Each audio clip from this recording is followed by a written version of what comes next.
오늘 은혜 받을 말씀은 누가복음 11장 4절과 마태복음 18장 21절에서 35절입니다. 두 군데를 찾겠습니다. 먼저 누가복음 11장 4절 말씀을 보겠습니다. 누가복음 11장 4절 신약 111쪽입니다. 제가 봉독해 올리겠습니다. 우리가 우리에게 죄 지은 모든 사람을 용서하오니 우리 죄도 사하여 주시옵고 우리를 시험에 들게 하지 마시옵소서 하라. 아멘. 마태복음 18장입니다.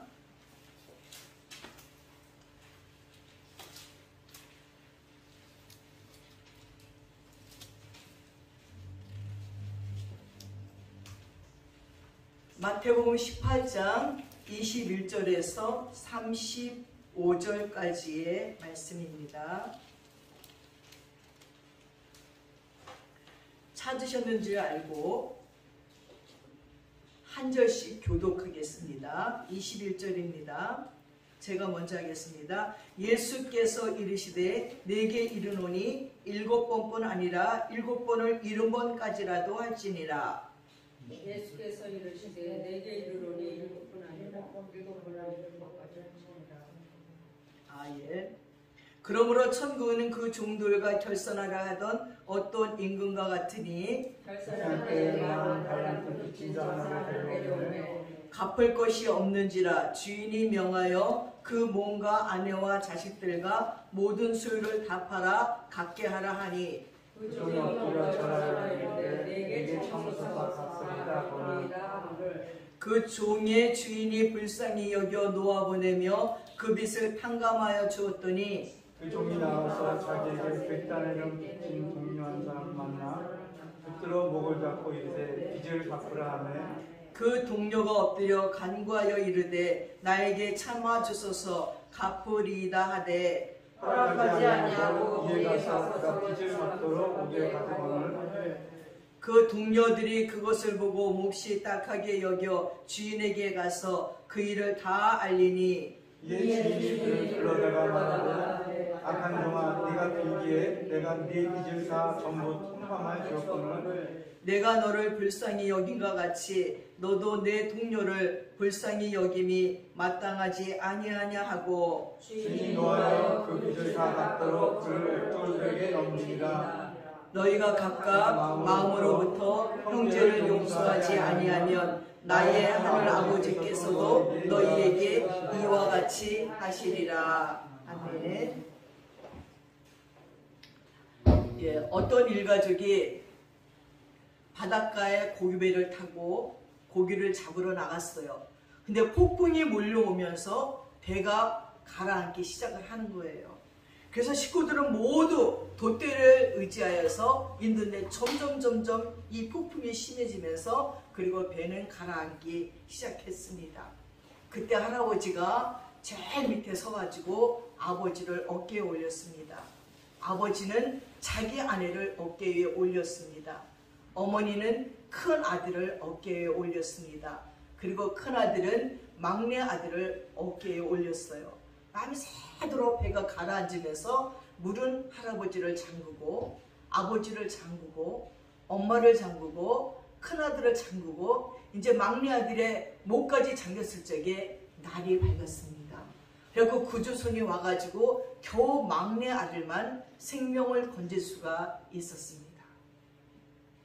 이 막내 아들이 살아서 중국이 가문과 기아로 죽어갈 때에 그들에게 곡식 창고를 열어주려고 백성들에게 각자 집으로 돌아가시오. 그럼 내가 식구 수대로 양식을 주겠다고 해도 이 백성들은 믿지 못하고 그가 막고 있는 성문을 열려고 밟고 밀고 난리가 났습니다. 그때 질서를 잃어버린 백성들에게 한 고관 대작이 바로 충신 유투문이 이 말을 하면서 한란이 오면 제일 어른이 밑에서 받쳐주는 거라면서 내가 여러분에게 고관 대작이고 내가 바로 그 할아버지이니 내 어깨로 여러분을 받쳐내겠습니다. 그러니 걱정 말고 다 돌아가십시오. 여러분의 자녀들도 여러분의 식구들도 다 먹고 살게끔 내가 식량을 다 보내겠습니다. 그래서 백성들은 집으로 돌아갔고 그렇게 중국이 가뭄과 기아로 백성들이 죽어갈 적에 먹여 살린 것이 이 막내 아들 충신 유퉁운이라고 얘기합니다. 그가 외치면서 저는 여러분이 밟고 지나간 막내 아들에 대해서 탓하는 것이 아닙니다. 내가 여러분의 어른이니까 내가 여러분을 내 어깨에 받쳐내겠습니다. 고난이 오면 가장 어른이 그 고난을 짊어지고 그 집 식구들을 구해내는 것입니다 하면서 소리치면서 백성들에게 안정함을 주고 살려냈다는 이야기입니다. 저는 이 이야기를 들으면서 그 어른 할아버지에게서 예수 그리스도의 모습을 봅니다. 그분이 우리의 죄를 십자가로 다 받았습니다. 그리고 우리는 살아난 구조된 막내 아들입니다. 우리는 그렇게 할아버지, 아버지, 어머니, 큰형의 어깨로 살아난 막내 아들이라는 것입니다. 사랑하는 여러분, 그렇게 우리는 사랑의 빚진 자입니다. 그 사랑으로 용서 못할 것이 무엇이 있겠습니까? 이미 우리는 용서라는 말도 못합니다. 이 생명과 이 삶이 예수 그리스도의 십자가로 말미암아 그 죽음으로 말미암아 우리에게 주어진 것이라는 것을 우리는 기억해야 됩니다. 나같이 추악한 죄로 사형당할 수밖에 없는 그 인간이 십자가 뒤에 숨고 나 대신 예수님이 피 흘리며 고통당하며 죽으셨다는 거예요. 그렇게 대신 살아난 우리가 뭔 할 말이 있겠습니까? 마태복음 18장 21절부터 오늘 성경 말씀에는 1만 달란트 빚진 자가 나옵니다. 이미 그 내용은 여러분이 잘 알고 있을 것입니다. 내용이 뭔지 다 알지만 이 1만 달란트 빚진 자의 빚은요 갚을 수가 없는 거예요. 요즘에 오징어 게임이라는 넷플릭스에서 상영되는 영화가 얼마나 온 세계에 난리를 피는지 모릅니다. 제주도에 가서 밤을 새고 봤어요. 아니 난 2시간짜리인 줄 알았더니 새벽 4시까지 봐도 끝나지가 않아요. 보면서 많은 걸 느꼈습니다. 잔인한 인간의 본성과 돈을 사랑하는 인간의 본성과 너무 돈이 많아서 할 일 없는 자들이 좀 더 흥미진진한 일이 뭐가 없을까 해갖고 그거를 만들어낸 것을 보면서 인간의 잔혹한 감, 또 우리가 살아가는데 그렇게 살 수밖에 없는 상황들을 어떻게 그렇게 그려냈을까 진짜 천재다 하는 생각도 들었습니다. 거기에서는요 누군가 한 명이 죽어야지만 내가 사는 거예요. 게임을 1대1로 하는데 상대방이 죽어야지만 내가 살아요. 그 게임은 우리가 보기에 너무 단순한 거예요. 무궁화꽃이 피었습니다. 우리가 얘네들 구슬 다발 가지고 홀짝 구슬 넣기, 단방구 놀이 이런 거를 하면서 그리고 뽑기를 하면서 그거를 못했을 적에 총으로 그냥 쏴 죽여요. 너무 허무하게. 그들은 모두 돈 때문에 거기에 왔어요. 한 명이 죽을 때마다 1억이라는 돈이 이만한 통에 두두둑 들어가요. 456명이 갔으면 456억이 쌓이는 거예요. 455명이 죽고 456번째가 살면 그 돈을 다 가져가요. 456억을 가져간대요. 그러니까 한 명이 죽을 때마다 죽는 게 무섭지만 죽으면 1억이 쌓이는 거예요. 저금이 쌓이는 거예요. 나중에는 서로 죽이는 거예요. 어쩌면 인간의 삶을 그렇게 적나라하게 그렇게 표현해 놓을 수가 있을까? 우리가 경쟁이라는 세계 속에 살면서요. 내가 서울대 가면 서울대 떨어지는 자가 있어요. 내가 돈을 잘 벌면 못 버는 자가 있어요.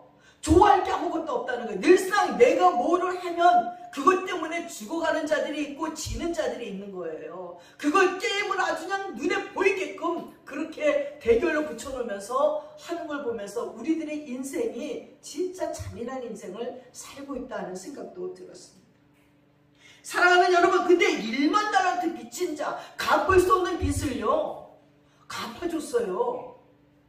그리고 자기는 룰루랄라 가다 보니까 100다라리온 빚진 동료를 만났어요. 그랬더니 멱살을 붙잡고 그 돈을 내놓으라고 갚으라고 하니까 막 빌면서 자기가 빌었던 것 같이 조금만 참아주세요. 내가 꼭 갚겠습니다. 그랬더니 그 말은 듣지도 않고 자비를 안 베풀고 지는 자비를 받고 긍휼을 받고 용서를 받았으면서 그 100다리온을 빚진 자를 끌고 옥에 가둬버리고 말았다는 얘기예요.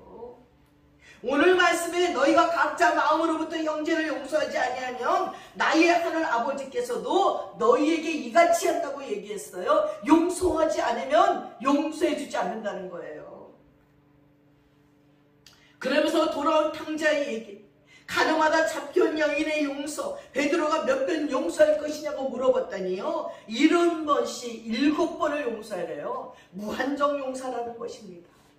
하나님의 무조건적인 은총과 조건부적인 은총의 조화 문제를 오늘 얘기하고 있습니다. 인간의 제일 되는 관심은요, 만사 형통하는 것이지요. 하는 일마다 잘 됐으면 좋겠고, 자식이 잘 됐으면 좋겠습니다. 자랑스러운 아들이 됐으면 좋겠어요. 자랑스러운 딸들이 됐으면 좋겠습니다. 건강했으면 좋겠어. 그래서 병원에 신세지는 일이 없이 일이 집안에 만사 형통했으면 좋겠는 것이 우리들의 마음이에요. 그런데 여러분, 하나님의 우리에 대한 관심은 얼마나 하나님과 사랑의 관계를 형성하고 있느냐네요. 얼마나 사람들과 사랑의 관계를 형성하고 있느냐가 하나님의 관심이라는 것을 여러분 기억하시기 바랍니다. 얼마나 성숙해지는지가 하나님의 관심이에요. 우리가 요구하는 그 만사 형통을 하나님은 양면 삼아서 우리와 사랑의 관계를 맺으시고 사람들과 관계를 맺게 하시는 것이 목적이라는 것입니다. 성서에서 가르치는 모든 문제의 원인을 죄라고 했습니다. 그렇다면 죄가 뭡니까? 죄는 하나님을 사랑하지 않고 사람을 사랑하지 않는 게 죄예요. 여러분, 죄가 생각하기는 여러분이 윤리적인 죄, 도덕적인 죄 이걸 생각하지만 하나님은 아니에요. 우리 마음속 깊은 곳에 있는 사랑의 죄를 얘기하고 있습니다. 언제나 하나님을 사랑하려면요, 사람을 사랑해야 돼요. 사람을 사랑하려면 하나님을 사랑해야 돼요. 이번에 신방을 가서 어떤 부부의 얘기를 들었습니다. 남편 된 자가 얘기하는 거예요. 아내와 지금 막 관계가 안 좋아진 이유가 뭐냐면 장인 장모에게 용돈을 좀 주려는 거예요. 그래서 이제 처음엔 그 말을 듣고 20만 원씩 2달을 보냈는데 보내고 생각하니까 열받는 거예요. 내가 왜 장인 장모에게 용돈을 줘야 돼? 장인 장모가 나한테 잘한 것도 없는데 하는 생각이 들더래요. 그래서 내가 장인 장모가 잘한 게 없냐? 너는 그 아내를 어떻게 얻었는데? 그 아내가 그 엄마의 배에서 태어나서 이쁘게 자라고 젖 먹고 밥 먹고 교육받고 그리고 다 성장한 다음에 너한테 공짜로 시집왔어. 너 공주 같은 딸 데려다 지금 거지 만들어놨잖아. 그리고 그 부모한테 20만 원 주는 게 그렇게 아까워서 그 돈 도로 내놓으라고 난리 펴가지고 아내가 이혼한다고 결별을 선언하게 만드냐?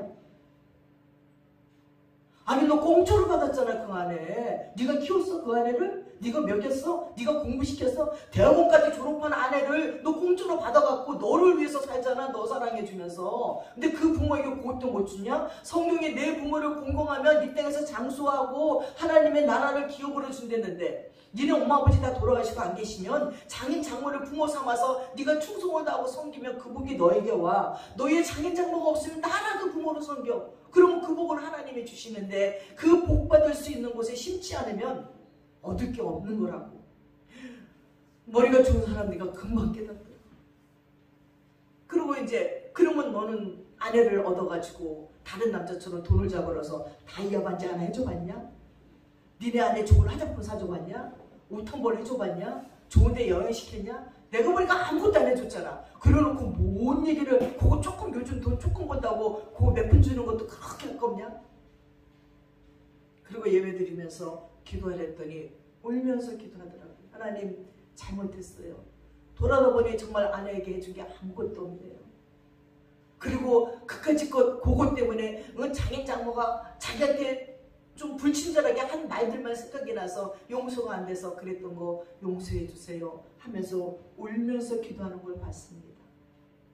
예수 믿으면서 우리가 생각하는 것은 죄가 사랑 안 한 것이 죄라는 걸 생각하지 못해요. 윤리적인 죄, 도덕적인 큰 죄를 지어야지만 죄라고 생각하기 때문에 난 아무 죄도 죄를 지은 것이 없다고 생각하는 것입니다. 오늘 가정의 문제도 마찬가지입니다. 구성원들이 서로 사랑하지 않고 하나님을 사랑하지 않기 때문이에요. 가정의 문제가 그래서 생긴다는 것입니다. 하나님이 주신 모든 피조물 가운데 죄를 자각하고 용서를 구해서 하나님의 사랑을 체험할 수 있는 것은 오직 인간뿐이 없어요. 그런데 실제로는 회개할 줄 아는 사람이 별로 없다는 것입니다. 사랑하는 여러분, 인생을 진작에 살면 살수록 죄책이 많이 몰려옵니다. 예수를 믿기 전에는 죄책이 적어요. 죄가 죄인 줄을 모른다는 것입니다. 세상과 뒤엉켜 사느냐고 죄의 경계선이 없어져 버리고 말았어요. 여러분, 제주도 갔더니 신혼부부들이 많이 오잖아요.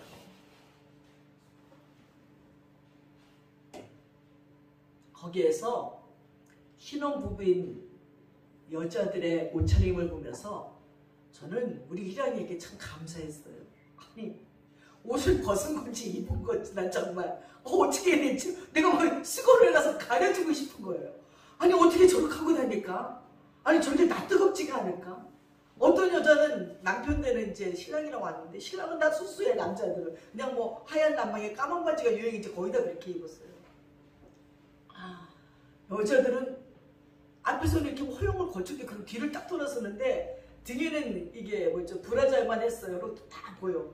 엉덩이에 이렇게 하고 쫙 붙는 쫄바지를 입고 앞만 이렇게 가려. 난 너무 나도 부끄러워서 시선을 들 수가 없어.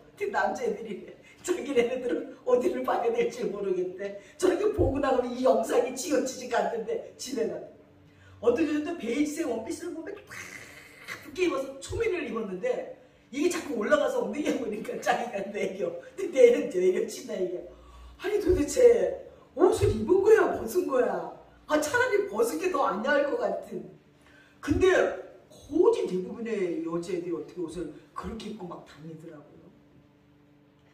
보면서 야, 좋은 세상이다. 아니, 어떻게 저렇게 옷을 입고 다닐까?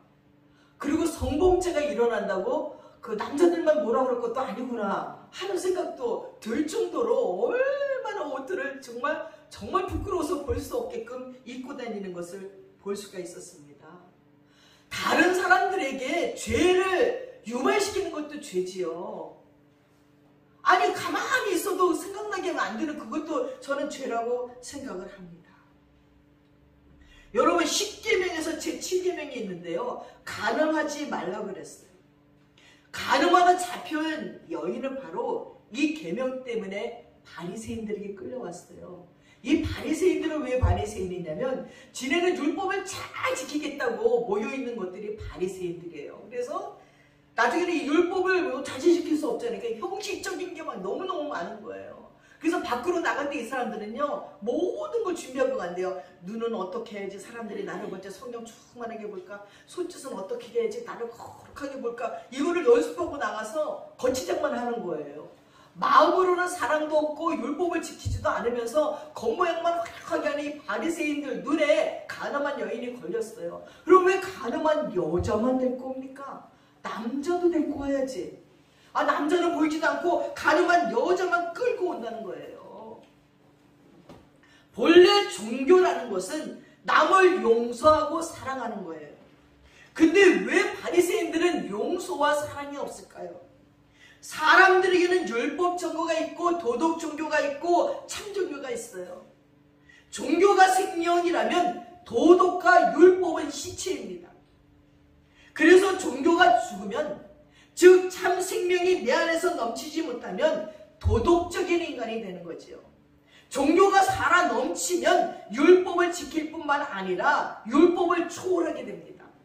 그런데 하나님의 생명이 끊어지면 사람들은 율법을 지키려고 해요. 사랑하지도 못하는데 법이라도 지키고자 하는 거예요. 사랑 없는 형식이라도 갖추려고 하는 것입니다. 율법을 초월하면요, 사랑의 사람이 됩니다. 율법에 도둑질 하지 말라고 했다면 도둑질만 안 하는 게 아니라 오히려 자신의 것을 내어주면서 구제하는 사람이 돼요. 하나님의 사랑이 넘치는 사람은 율법을 지킬 뿐만 아니라 그 율법을 초월해서 산다는 것입니다.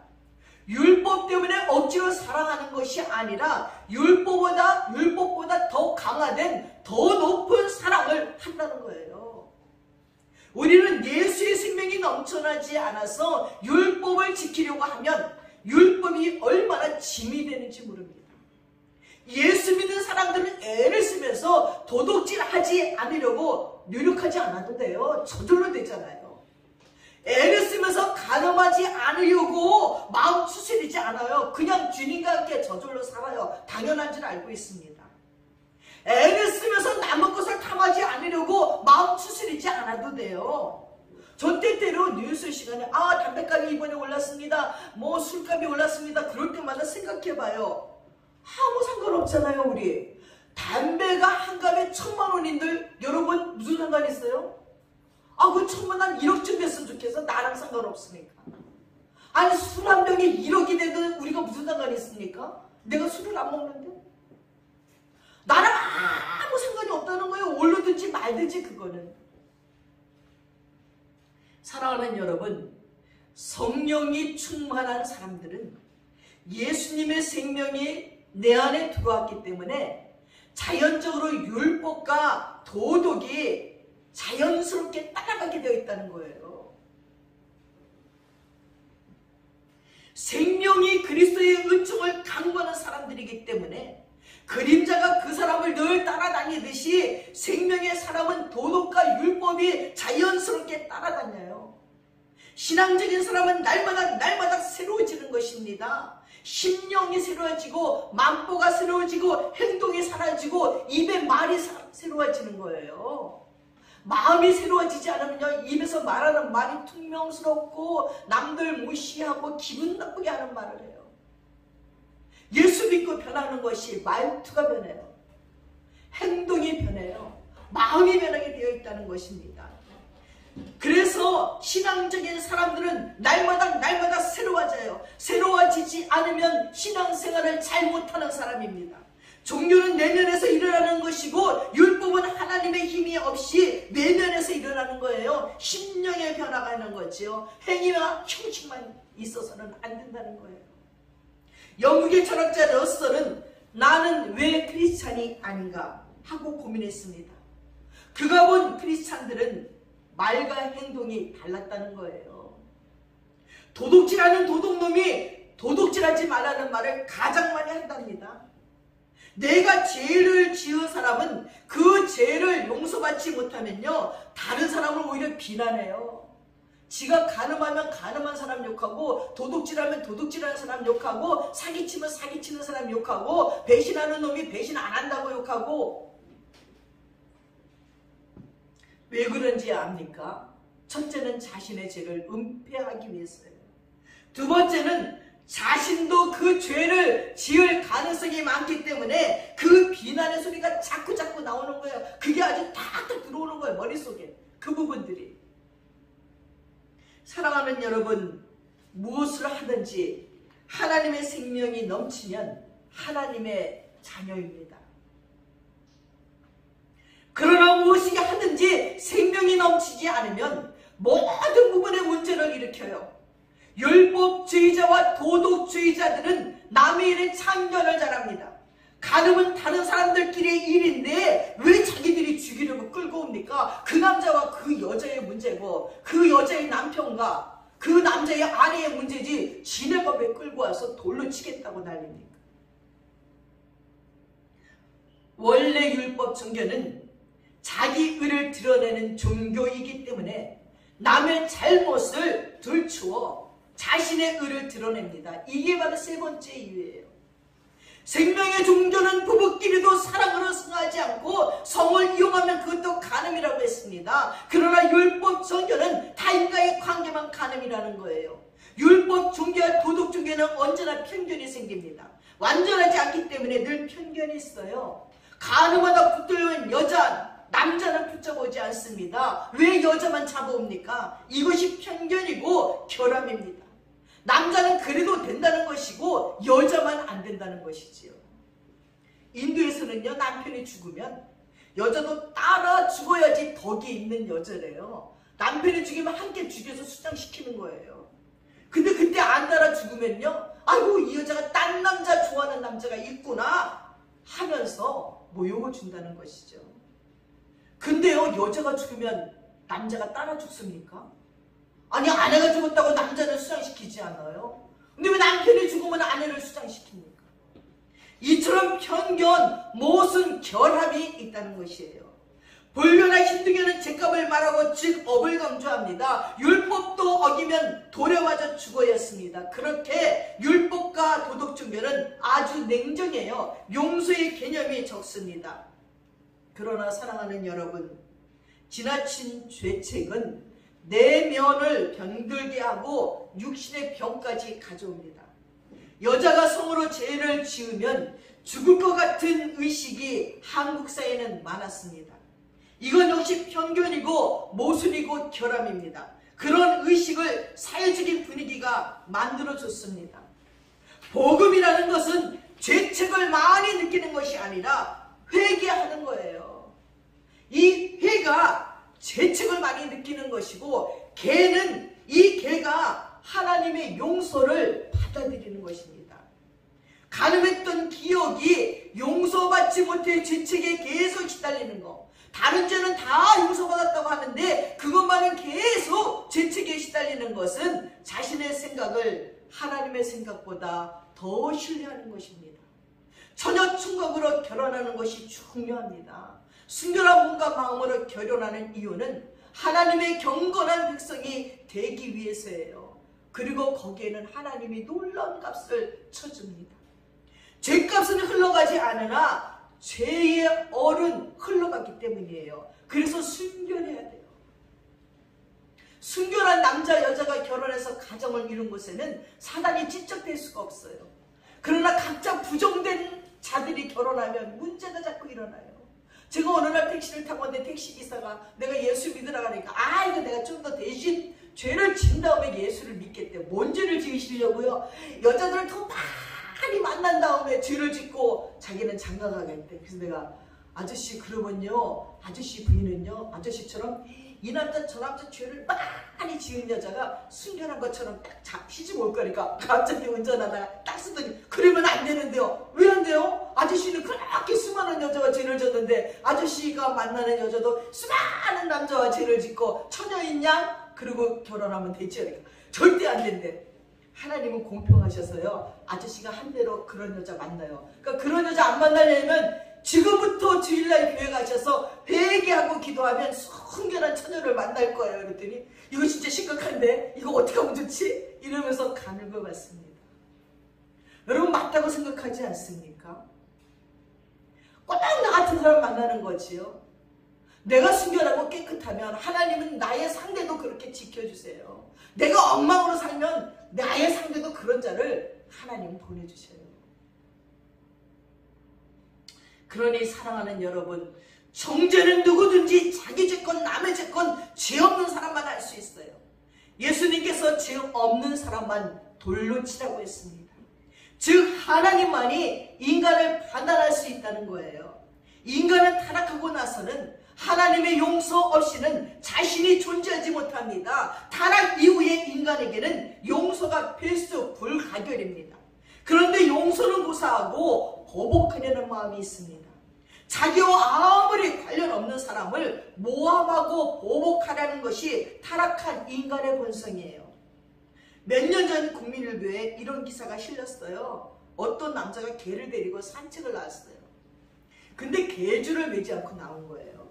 그때는 어떤 사람이 그 사람을 보면서 아니 왜 개줄을 안 매고 나옵니까? 개가 여기저기 똥을 싸고 뭉개는데 개줄을 매고 나오지.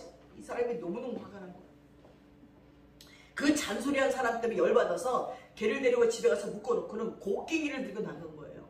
근데 그 잔소리한 사람은 없어진 거예요. 그리고 막 찾으니까 이제 그 옆에 있던 사람이 그 사람의 말이 맞기도 하지요. 개줄을 그렇게 안 묶고 오면은 개가 여기저기 가서 똥도 쌀 수 있고 뭐 당연한 얘기를 했는데 그렇게 화를 내니까 화가 나가지고 그 사람을 꽃갱이로 찍어 죽였대요.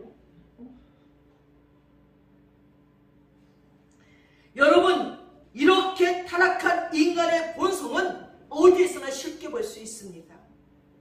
우리가 이 땅에 어떻게 새 하늘과 새 땅을 열어가는 것입니까? 하나님의 용서로 열어가는 것이에요.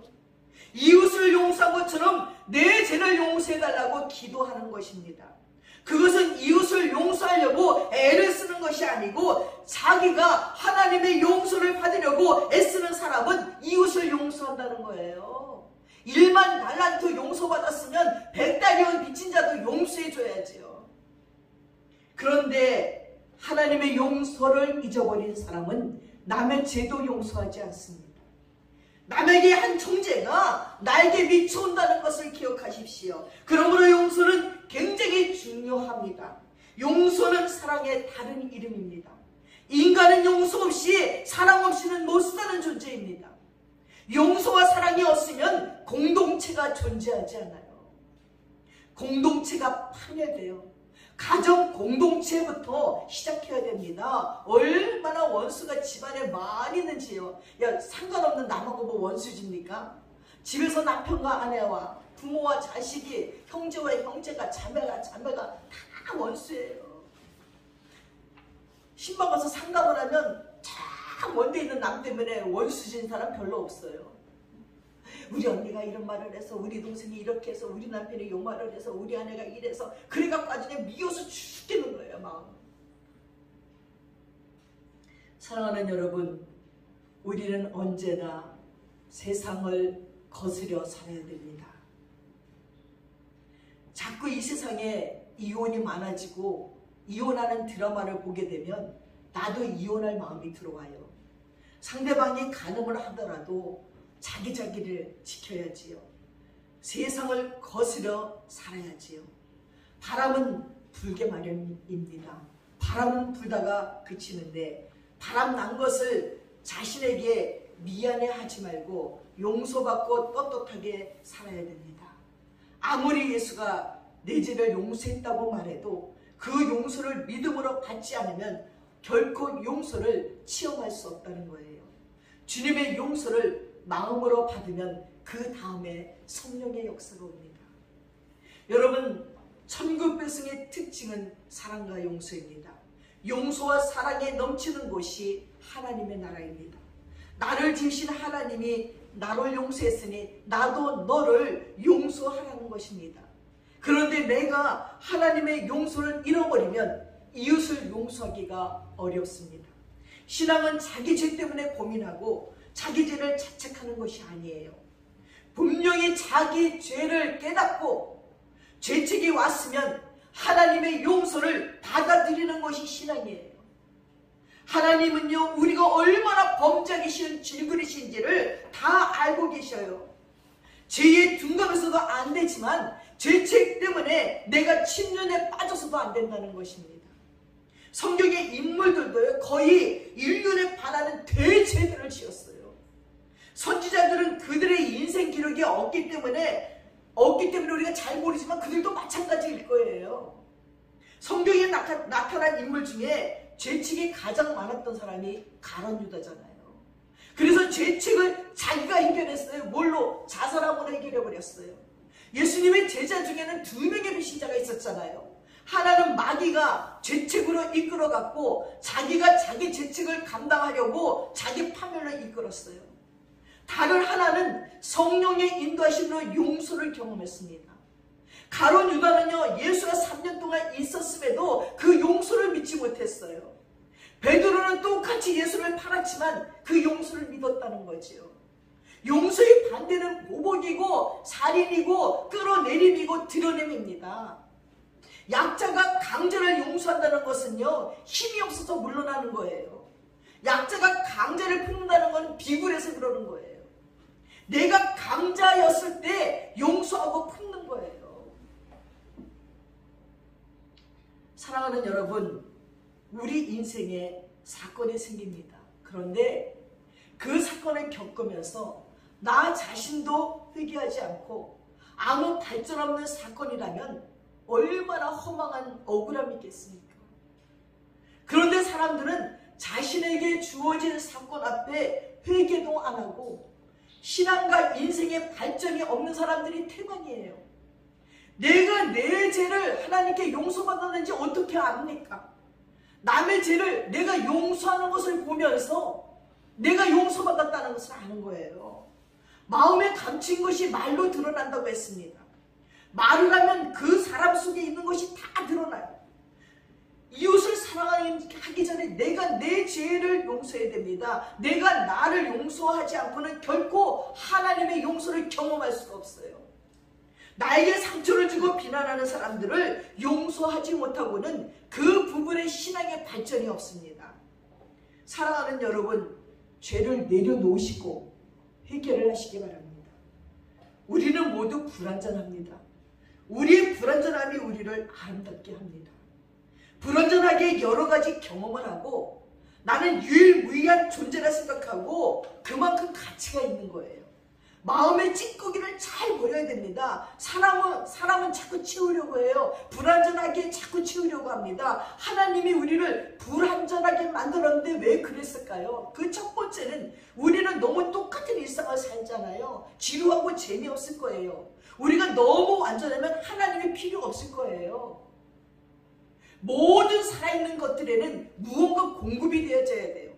장난감에도 배터리를 넣어줘야 되고 자동차에도 기름을 넣어줘야 되고 시계에도 전지를 넣어줘야 돼요. 우리도 살아있게 하려면 밥을 먹어줘야 돼요.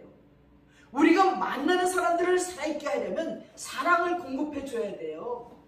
하나님이 우리에게 은혜를 주시려고 우리를 불완전하게 만들었어요. 그런데 우리의 문제는 은혜 말고 다른 걸 획득하려고 해요.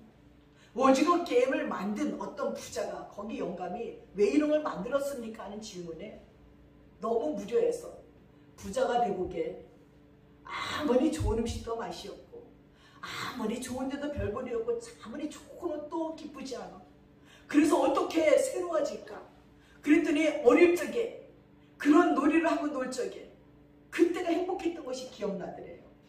뭉아꽃이 숨었습니다 하다가 엄마가 저녁이 되면 밥 먹으러 와라 그러면 그때가 그 행복했던 게 기억해서 그 행복을 다시 느껴보려고 그 게임을 만들었다는 거예요. 하나님이 그곳에 계셨더라면 그 많은 돈을 번 것 가지고 정말 흥미진진하게 할 일이 많았을 텐데 하나님이 안 계시니까 지루한 거예요. 재미가 없는 거예요. 많은 세계의 부자들이 재미가 없어서 쩔쩔매는 걸 보고 이 게임을 만들어서 그 부자들에게 재미를 주려고 만들었다는 것입니다. 사랑하는 여러분, 근데 우리의 문제는 은혜 말고 다른 걸 획득하려고 합니다. 은혜는 우리가 굳이 노력하지 않아도 온다고 생각하는 데 문제가 있어요. 그래서 다른 것을 채우려고 애랬습니다. 돈으로 명예로 다른 기술을 발휘해서 내가 채웠다고 여기면서 살고 싶은 거예요. 여러분, 우리는 뭔가 추구하고 싶고 뭔가 얻어내고 싶은데 얻어지지 않으면 상실감이 생기고 만족할 수 없는 격한 마음에서 오는 화가 상실감이에요. 우리의 안타까움은 너무 인생을 꿀깝게 생각하고 안쓰러운 생각을 하고 공감 불능 속에 짜증나고 기분 나쁘고 울고 싶고 우울감 속에 있습니다. 이런 것이 폭로로 우울증으로 자살을 드러냅니다. 목회 상담가 폴 트리니는 이럴 때 너무 해소하려 하지 말고 비유려 하지 말라고 했습니다. 너무 치우려고도 하지 말라는 거예요. 그냥 나에게 그런 것이 있구나, 나는 완전한 존재가 아니구나, 그렇게 생각하면 된다는 거예요. 우리는 모두 머리는 비우라 하고 가슴은 자꾸 생각이 나니까요. 그러니 생각만 하고 하나님의 은혜에 맡기고 하나님의 은혜만 생각하라는 겁니다. 쓸데없는 생각을 많이 하는 사람일수록 이 개신교가 잘 몸에 맞지 않아요. 단순하게 살아야 됩니다. 우리가 다른 사람에게 어떻게 하는지가 그대로 내게 돌아와요. 그리스도는 누구든지 사랑하고 용서하는 분이지 비난하시는 분이 아니에요. 인간을 용서하기 위해 십자가에서 죽으신 분이라는 거예요. 근데 그 사랑을 느끼고 체험하기가 어렵다는 거죠. 내가 용서하기 어려운 사람이 있으면 자꾸 예수님의 입장에 서봐야 돼요. 내가 왜 다른 사람을 용서해야 하는가를 생각해 보시기 바랍니다. 나도 남의 용서를 받지 않으면 살 수 없는 사람이기 때문에 그래요. 그렇게 용서를 받아야만 생존할 수 있는 존재가 다른 사람을 용서하지 않을 체간이 없어요. 그러므로 우리는 모두 하나님의 용서를 체험해야 됩니다. 여러분, 내 주위에 모여드는 사람이 바로 나예요. 내가 얼마나 하나님의 사랑을 흘러보내는가. 목회도 다 보면요, 내 마음이 평안하면 교회도 다 조용해져요. 내 마음에 문제가 많으면 평안했던 교회도 문제가 많아져요. 용서를 할 때 제일 우리가 신경 쓸 것은, 성경의 간음을 예로 든 것은 용서가 잘 안 되기 때문이에요. 돈, 사랑의 대신은 용서가 잘 되지 않아요. 누가 내 돈을 착취하고 떼먹었을 적에요, 용서가 나타나야 된다는 거예요. 상대가 간음했을 때 용서가 나타나야 된다는 거예요. 내가 용서받은 기억, 내가 용서한 기억이 있어야 된다는 거예요. 신앙은 상대방과 아무 상관없는 내 마음의 상태입니다. 저 사람을 위할 생각을 하지 마라. 저 사람이 용서를 빌 때 용서해 주는 것이 아니라 그냥 내가 용서해 주는 거예요. 나를 하나님께서 끊임없이 먼저 용서해 주시고, 먼저 찾아와 주시고, 먼저 사랑해 주신 그 사랑을 깊게 체험해야 된다는 것입니다. 사랑하는 여러분, 오늘 우리 주께서는 우리에게 너희가 너희에게 죄 지은 자를 사하여 준 것 같이 내가 너희 죄를 사해 준다고 말했고, 그렇게 나를 용서해 달라고 고백했습니다. 그러면서 간음한 여인의 용서와 베드로에게 이른 것이 7번 용서라는 말과, 그리고 탕자가 아버지의 전 재산을 다 말아먹고 돌아왔을 때도 용서해줬던 것에 대해서 우리에게 말씀해 줍니다. 사랑하는 여러분, 온전한 신앙생활은 용서입니다. 여러분 자신 스스로 용서하고 여러분에게 죄 지은 자를 용서하시는 여러분들 되시기를 축원합니다. 기도하겠습니다. 사랑하는 아버지 하나님, 용서하지 못해서 병들었던 우리 마음들, 용서하지 못해 정신병이 걸리고 우울증이 생기고, 용서하지 못해 이혼하고, 용서하지 못해서 그 사람과의 관계를 깨어버렸던 많은 순간들이 우리에게 있습니다.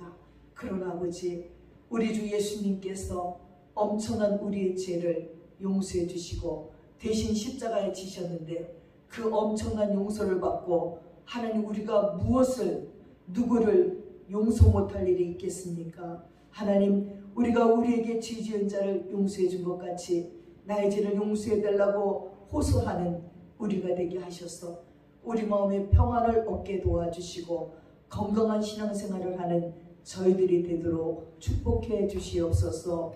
감사드리며 우리 예수님의 이름 받들어 기도드렸사옵나이다. 아멘. 다 함께 자리에서 일어나셔서 254장 찬양하겠습니다.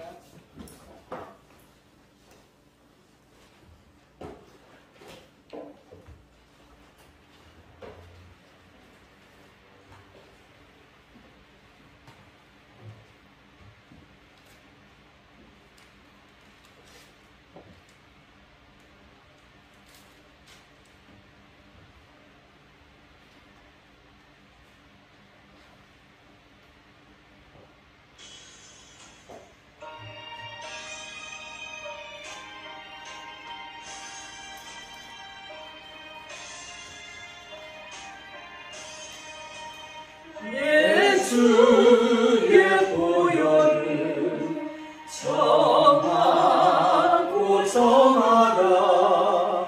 내 생을 정케하신 주 나오라 하신다. 내가 주께로 지금 가오리. 십자가의 보혈로 날 씻어 주소서.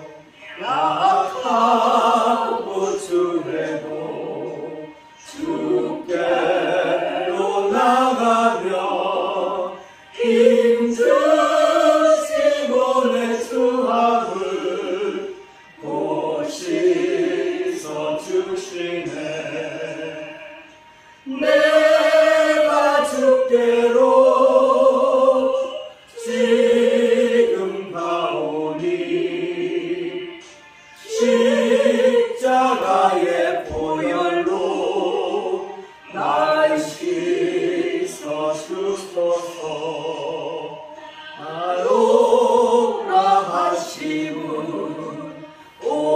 온전한 믿음과 또 사랑함과 평안함 다 주려 함이라. 내가 주께로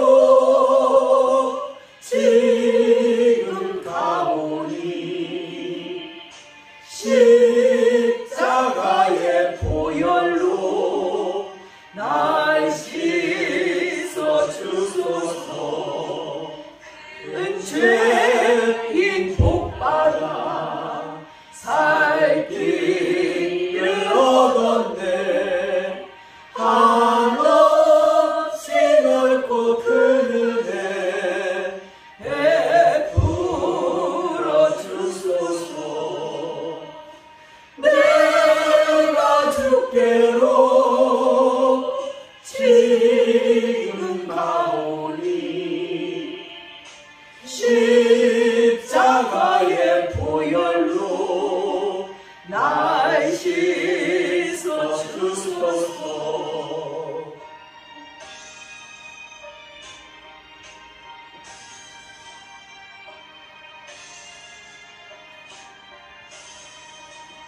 그 피가 마음속에 큰 증거 됩니다.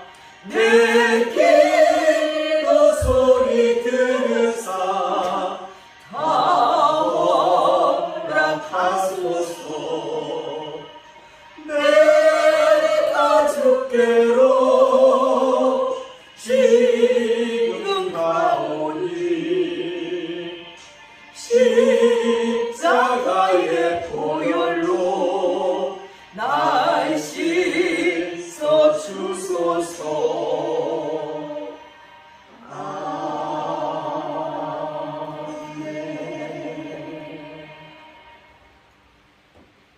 기도하겠습니다.